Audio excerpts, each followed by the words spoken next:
L'hypnose, en fait, c'est une façon de voir la vie. À savoir que soit on subit, soit nous sommes acteurs.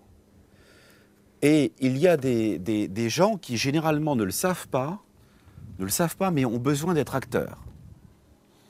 Or, quand on rentre dans une démarche gnostique, on devient acteur de sa vie. Partant de ce principe, tout prend un sens. Même les choses les plus insignifiantes, les plus délirantes, prennent un sens. Et la gnose, par principe, c'est le fait d'apporter une vision purement interrogative sur ce qui nous arrive. Et s'agissant de la gnose chrétienne, on rentre dans une méthodologie qui est une méthodologie parmi d'autres. Parmi d'autres, il en existe plein, où on va s'inscrire pour se circonscrire et ne pas partir dans tous les sens, et pour se servir d'outils pour trouver son sens à soi. Et gnosis, la connaissance, c'est un sens intérieur. C'est une connaissance profonde de soi et de ce qu'on vit et des interactions de soi avec autrui et avec l'environnement.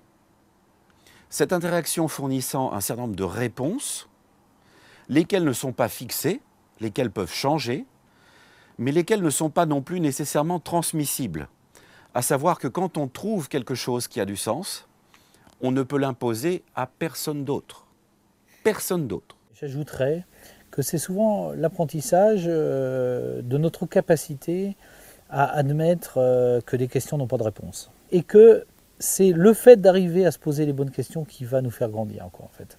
Donc c'est un travail énorme. Et la connaissance, c'est la connaissance de l'intériorité, par-delà ce que nous sommes, des véritables questions que nous devons nous poser, peu importe ces réponses. Et les textes gnostiques classiques, c'est-à-dire si on remonte aux plus anciens, ce qu'on a eu la chance, ouais, mais la chance énorme, la plus grande découverte du XXe siècle, c'est Nag Hammadi. Tout le monde dira ça, c'est complètement trivial ce que je dis, mais il faut savoir qu'avant Nag Hammadi, et justement, donc il faut simplement rappeler au public qu'à Nag Hammadi, en 1945, on a découvert une bibliothèque gnostique entièrement conservée, enfin disons conservée dans une grande majorité des textes. C'est un trésor, donc ce gnostique septien, c'est un trésor énorme, puisque la plupart de ces textes avaient disparu ou été détruits, et que d'un seul coup, des choses qui étaient légendaires